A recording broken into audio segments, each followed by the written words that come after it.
Question number 6। तो आपका state giving reason whether the current ratio will improve decline और will have no effect in each one of the following transactions if current ratio is 2.5:1, 1:1, 0.75:1। तो ये देखो तीन ratio दिए हुए हैं हमें करंट रेशियो, उसके अकॉर्डिंग हमें ये 10 कंडीशंस पर करंट रेशियो पर इम्पैक्ट देखना है। तो ये फर्स्ट केस में 2.5:1 है। So current assets 2,50,000। यदि हमारे करंट लायबिलिटीज 1 लाख होंगे तो करंट एसेट्स 2,50,000 होगा। यहाँ पर यदि 1:1 का है तो current assets and current liabilities, यदि करंट लायबिलिटीज 1 लाख है तो करंट एसेट्स 1 लाख होगा। यहाँ पर 0.75:1 है, तो यदि करंट लायबिलिटीज हमारे 1 लाख हैं तो हमारा करंट एसेट्स 75,000 होगा। ठीक है, तो इस बेस के साथ हम चलते हैं पॉइंट नंबर 1।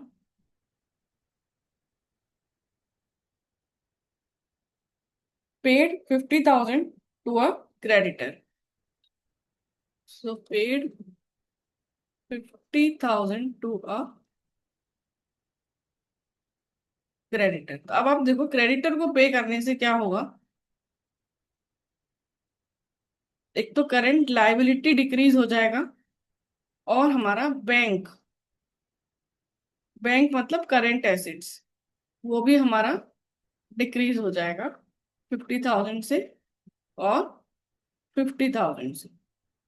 तो हमारा करंट रेशियो क्या हो जाएगा, 2,50,000।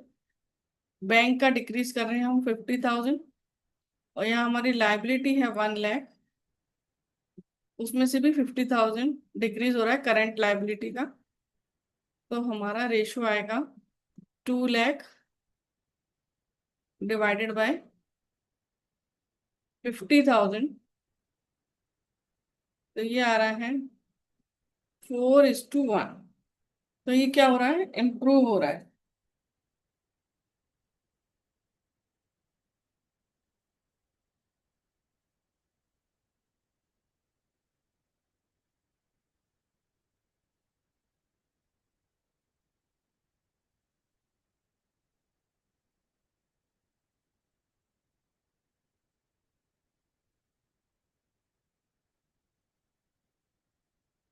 ठीक है, इस केस में हमारा करंट रेशो है 1 लाख अपॉन 1 लाख। इसमें से आप 50,000 माइनस कर रहे हैं, यहाँ से भी 50,000 माइनस कर रहे हैं। तो ये हो रहा है 50,000 डिवाइडेड बाय 50,000। सो 1:1। इसमें आ रहा है no change, no effect.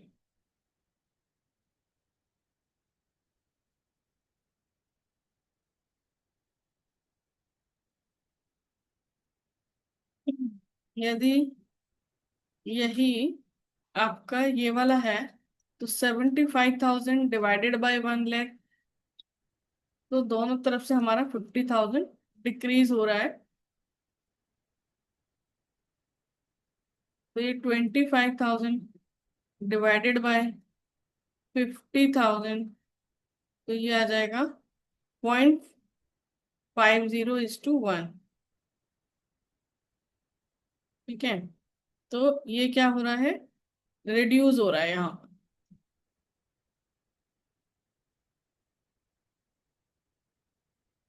Decline.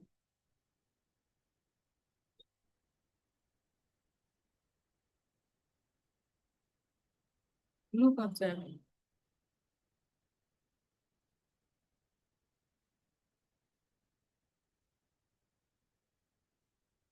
ठीक है, तो ये हमारा तीनों केसेस का है।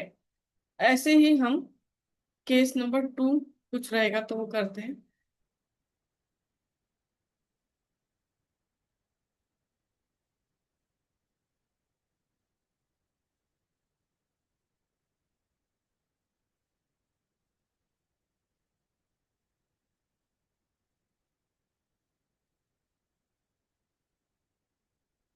केस नंबर 2 है sale of goods at a loss of 10%। Sale of goods at a loss of 10%। तो इसका इम्पैक्ट क्या होगा?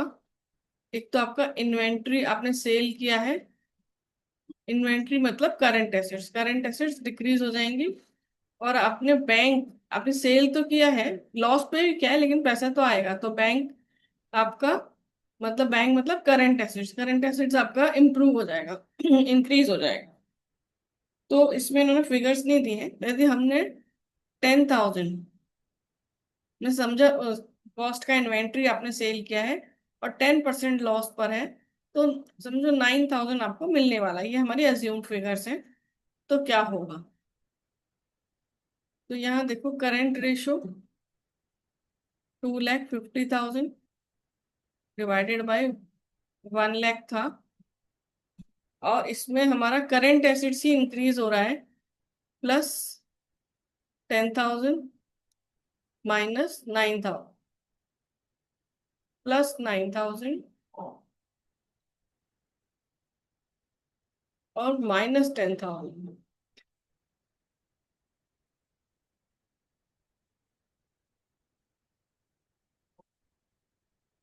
तो 2,49,000 डिवाइडेड बाय 1 लाख, तो ये है 2.49:1। पहले था 2.50, 2.49, तो ये हो रहा है डिक्लाइन।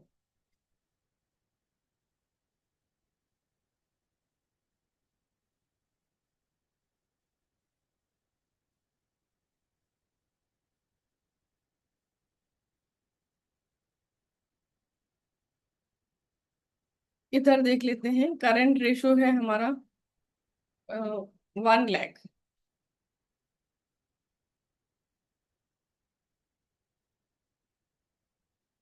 1 लाख में से 10,000 माइनस करेंगे और plus 9,000,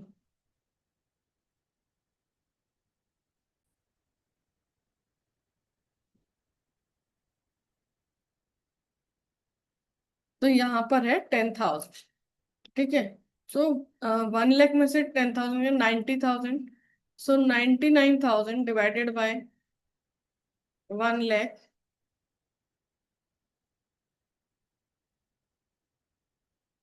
so 0.99 equals is to 1।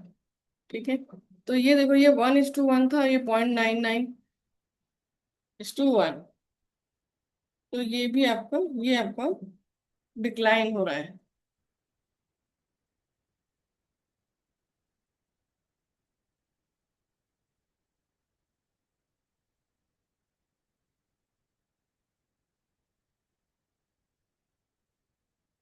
अब इधर देख लेते हैं थर्ड केस में। करंट रेशो था 75,000 डिवाइडेड बाय 1 लाख।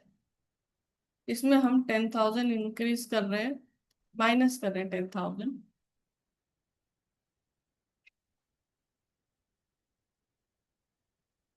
और प्लस 9,000, सो 65,000 और 74,000 डिवाइडेड बाय 1 लाख, सो 0.74:1।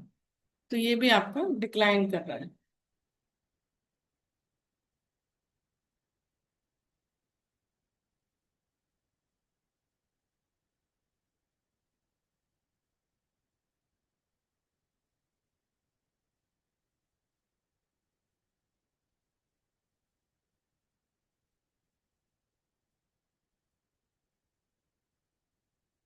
फिर है हमारा third case,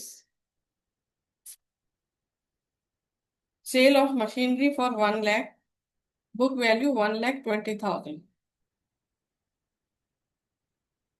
sale of machinery, book value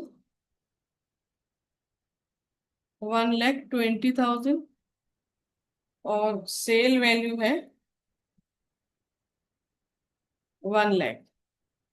इसका क्या इम्पैक्ट आएगा? एक तो आपका नॉन करेंट एसेट जो मशीनरी है वो आपका डिक्रीज हो रहा है, दूसरा आपका बैंक इंक्रीज हो रहा है, मतलब बैंक मतलब करंट एसेट्स इंक्रीज हो रहा है कितने, 1 लाख से। और जो बुक वैल्यू से नॉन करंट एसेट्स है 1,20,000 से डिक्रीज हो रहा है। तो करंट एसेट्स आपके इंक्रीज हो रहे हैं 1 लाख से, और करंट लायबिलिटीज पे नो इम्पैक्ट है। तो यहाँ देखेंगे current ratio 2,50,000 plus 1 lakh divided by 1 lakh, so 3,50,000 divided by 1 lakh, so 3.5:1। तो पहले था 2.5:1, अभी 3.5:1। तो ये क्या हो गया है, इम्प्रूव। थर्ड केस,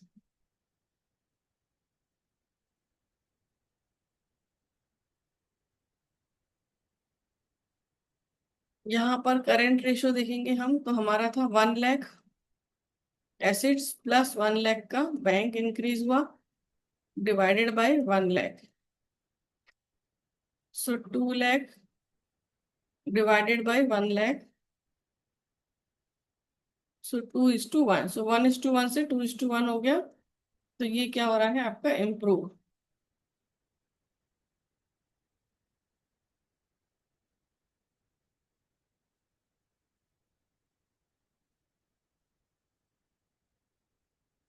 अब इस केस में करंट रेशो, करंट एसिड्स था हमारा 75,000 plus 1 lakh divided by 1 lakh,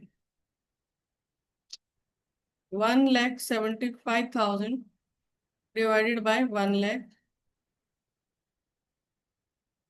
so 1.75:1। इस केस में भी देखो इम्प्रूव हो रहा है।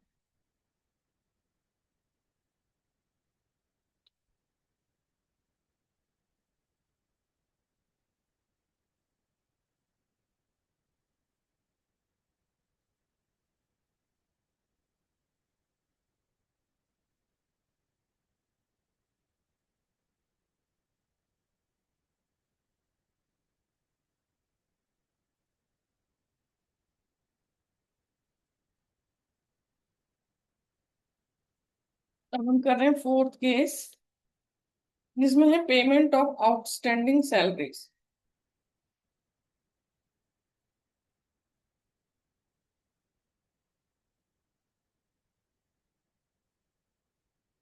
कोई फिगर नहीं दिए तो हमने 20,000 का एज्यूम किया है। आउटस्टैंडिंग सैलरीज हमारा करंट लायबिलिटीज में आता है, सो करंट लायबिलिटी डिक्रीज हो जाएगा क्योंकि पेमेंट हो रहा है, और पेमेंट कर रहे हैं तो बैंक भी हमारा डिक्रीज हो जाएगा, मतलब करंट एसेट्स भी हमारे डिक्रीज हो जाएंगे से 20,000।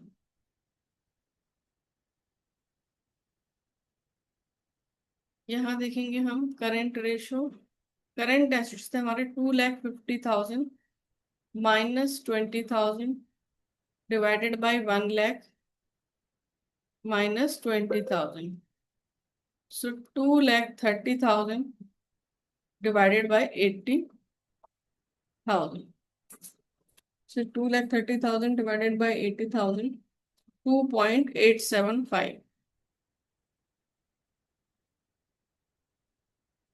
Is to 1। तो पहले क्या था हमारा 2.5, अभी 2.875।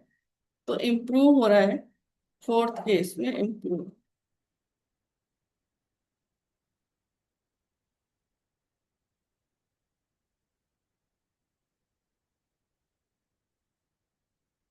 अब इधर देख लेते हैं करंट रेशो। यहाँ था हमारा 1 लाख का करंट एसेट्स, उसमें से 20,000 माइनस हो रहा है, फिर 1 लाख का करंट लाइबिलिटी, उसमें से 20,000 माइनस हो रहा है, सो 80,000 डिवाइडेड बाई 80,000, सो 1:1। पहले भी 1:1 था, अभी भी 1:1 है, so no change.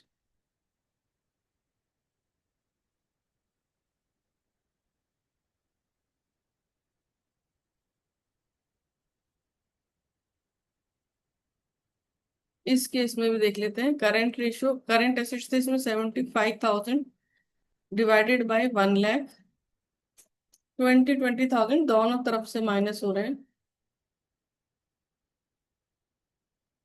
So 55,000 divided by 80,000,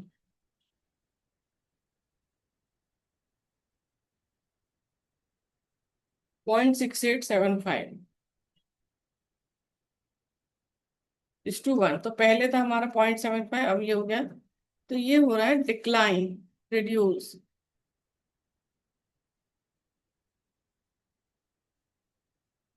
decline.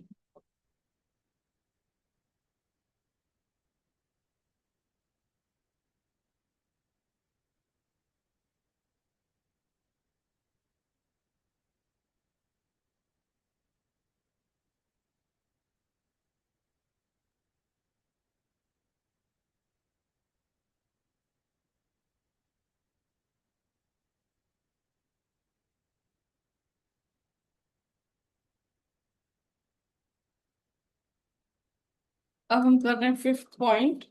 Receive 25,000 from a debtor of 30,000 in full settlement of his account. So received 25,000 from debtor.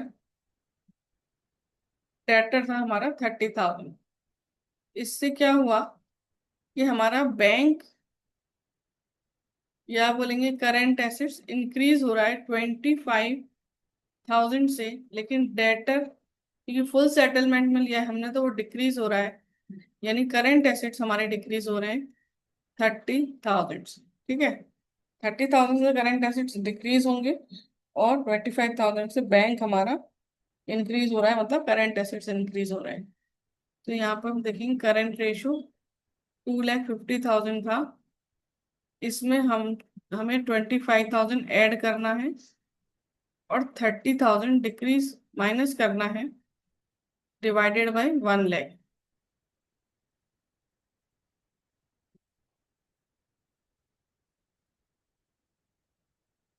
245।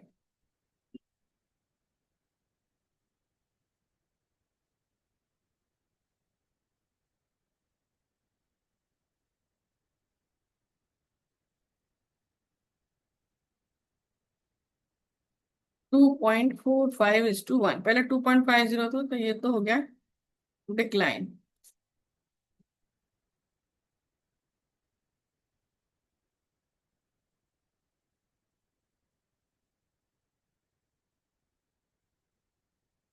अब इस केस में देख लेते हैं।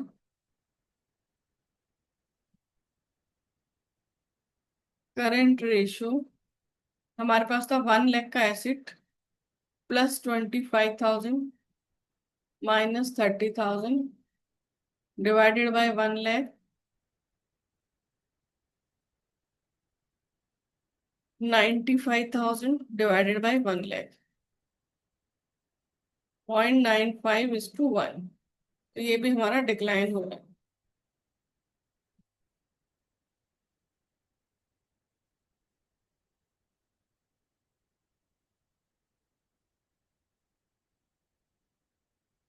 यहाँ पर करंट रेशो 75,000 था, current assets, plus 25,000 minus 30,000 divided by 1 lakh, 70,000 divided by 1 lakh. 0.70:1। तो ये भी हो रहा है आपका डिक्लाइन।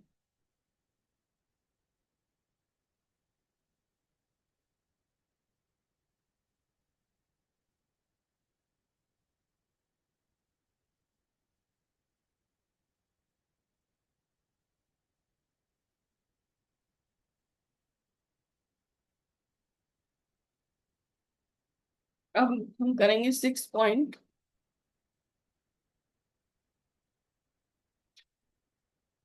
पेमेंट ऑफ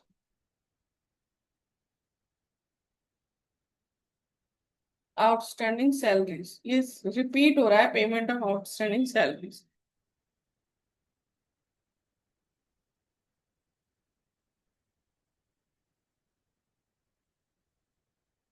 इससे क्या हो रहा था, हमारा करंट लायबिलिटी में आता है, करंट लायबिलिटी डिक्रीज हो रहा है, समझो हमने इसको 10,000 से एज्यूम किया है। सो 10,000 से हमारा करंट लायबिलिटी डिक्रीज हो रहा है, और इधर से हमारा बैंक, बैंक मतलब करंट एसिड्स, वो भी हमारा डिक्रीज हो रहा है 10,000 से।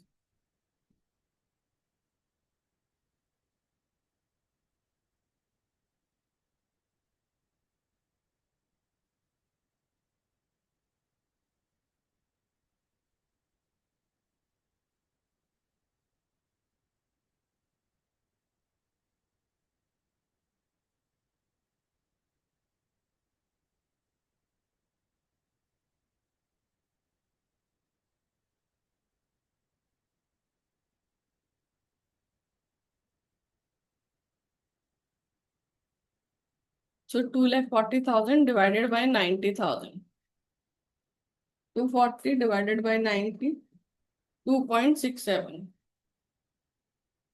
Is to 1। तो ये क्या हो रहा है आपका, इम्प्रूव हो रहा है।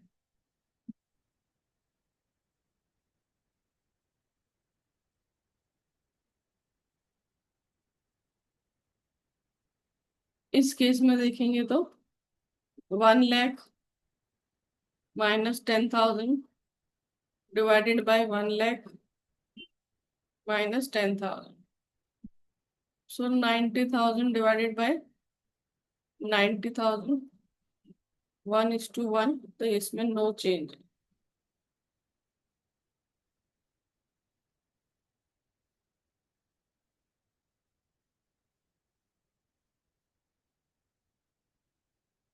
थर्ड केस में देख लेते हैं।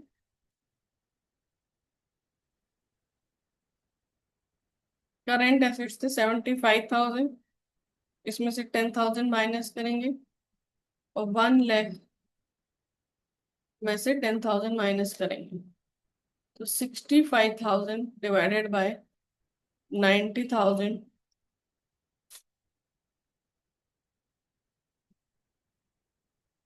0.72:1, तो ये हो गया आपका, कम हो गया तो डिक्लाइन।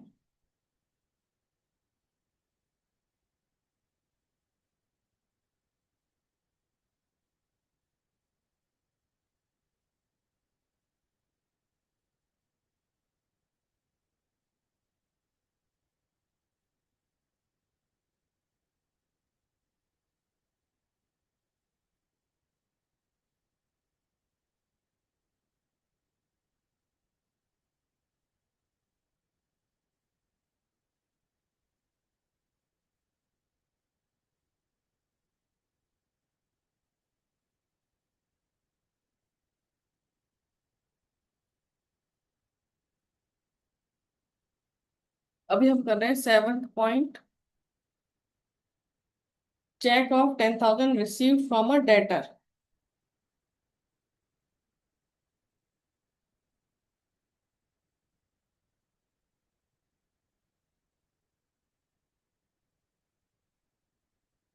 देखो इससे क्या इम्पैक्ट आएगा, आपके चेक आपको रिसीव हुआ है, तो बैंक मतलब करंट एसेट्स आपके इंक्रीज हो रहे हैं, और डेटर यानी करंट एसेट्स आपके डिक्रीज हो रहे हैं, दोनों ही 10,000 से।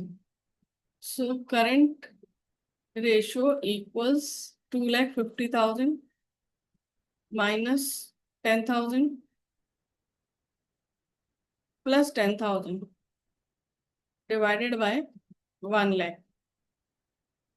So 2,50,000 divided by 1 lakh. So 2.50:1. So no change.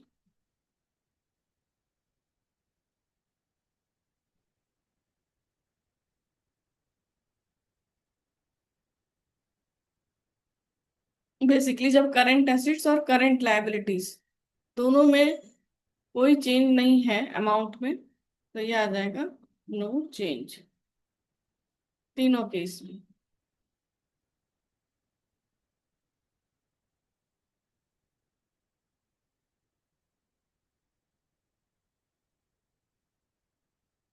Because current assets and current liabilities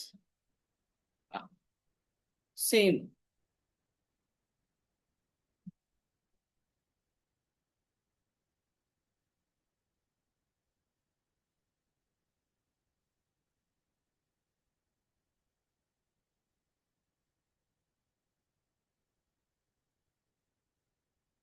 तो करेंट रेशियो आपका 1 lakh divided by 1 lakh minus 10,000 plus 10,000।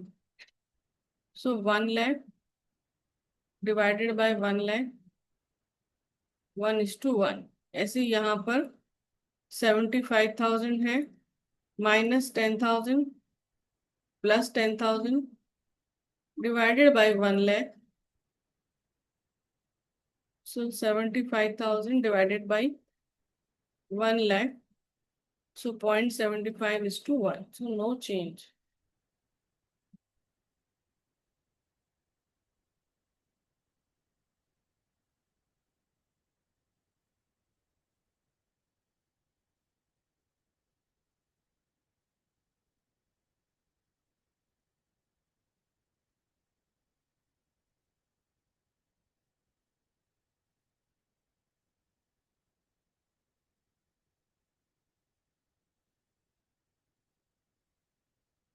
Eighth point है purchase goods on credit.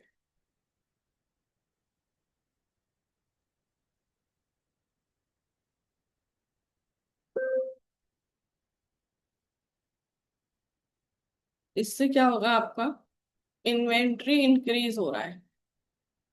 Inventory मतलब करंट एसेट्स इंक्रीज,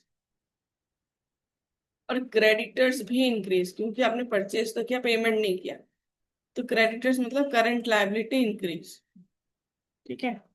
अब देखो, अमाउंट इन्होंने नहीं दिया है, तो यदि हमने एज्यूम किया 20,000, सो करंट रेशो यहाँ पर है 2,50,000।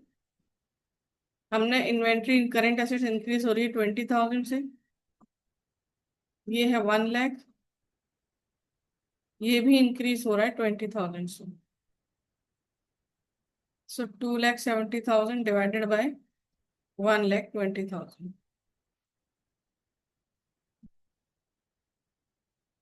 2.25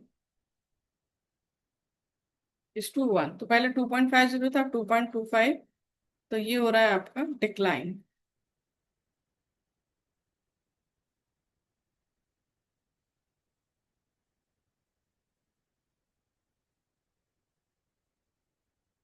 इस केस में देख लेते हैं, 1 lakh plus 20,000, 1 lakh plus 20,000। So 1,20,000 divided by 1,20,000, 1:1, so no change.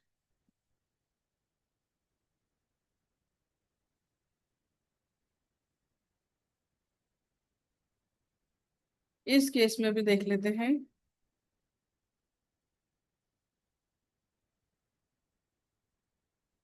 75,000 plus 20,000 divided by 1 lakh plus 20,000, 95,000 divided by 1,20,000,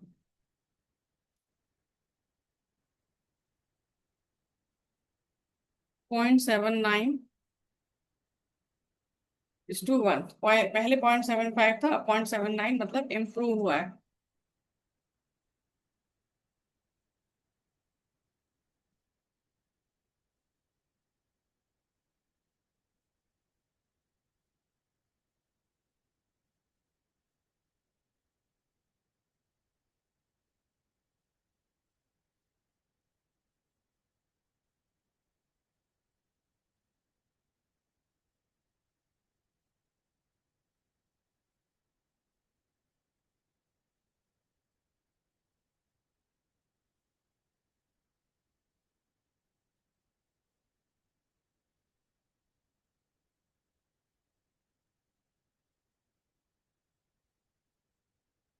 ninth point करते हैं, issued debentures to the vendors of machinery.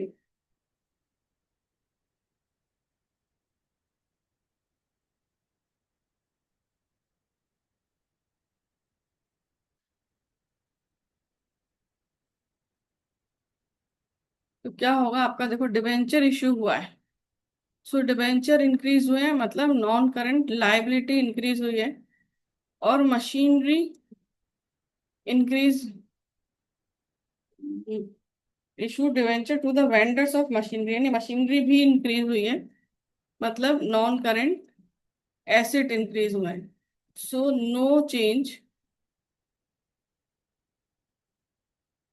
In current assets and current liabilities, so no change in current ratio,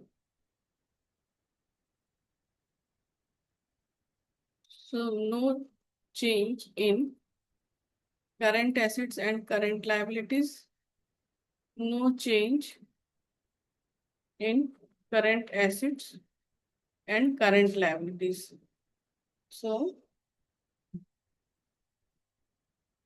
ninth case में no effect, no effect and no effect.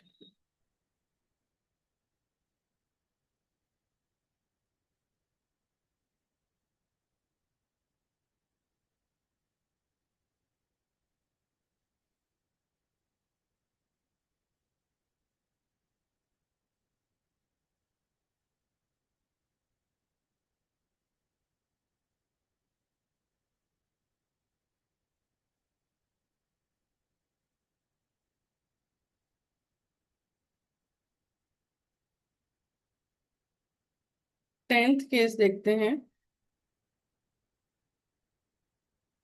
Payment of dividend.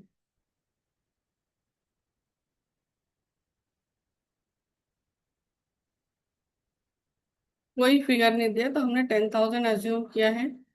तो ये आपका payment of dividend, dividend जब proposed होता है, final होता है, तो करंट लायबिलिटीज में आ जाता है। तो करंट लायबिलिटीज आपकी डिक्रीज हो रही है 10,000 से, और आपका बैंक मतलब करंट एसेट्स भी आपका डिक्रीज हो रहा है क्योंकि पेमेंट हो रहा है 10,000। तो current ratio 2,50,000 -10,000, 1,00,000 -10,000, so 2,40,000 divided by 90,000,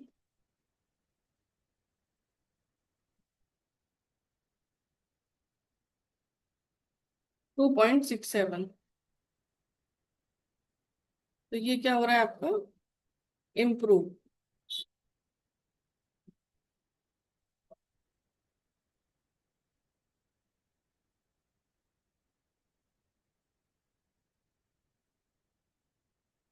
फिर यहाँ पर देख लेंगे, 1,00,000 -10,000 डिवाइडेड बाय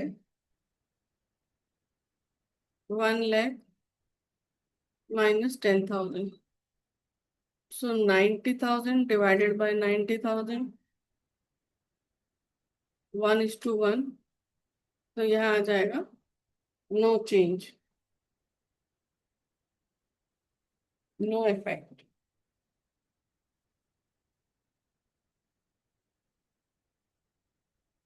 यहाँ पर देख लेते हैं,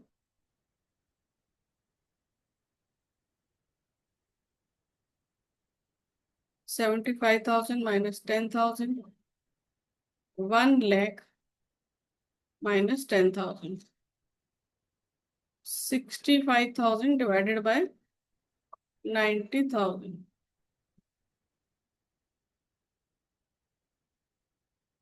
0.72:1। तो पहले 0.75 था, अब 0.72 हो गया, तो डिक्लाइन।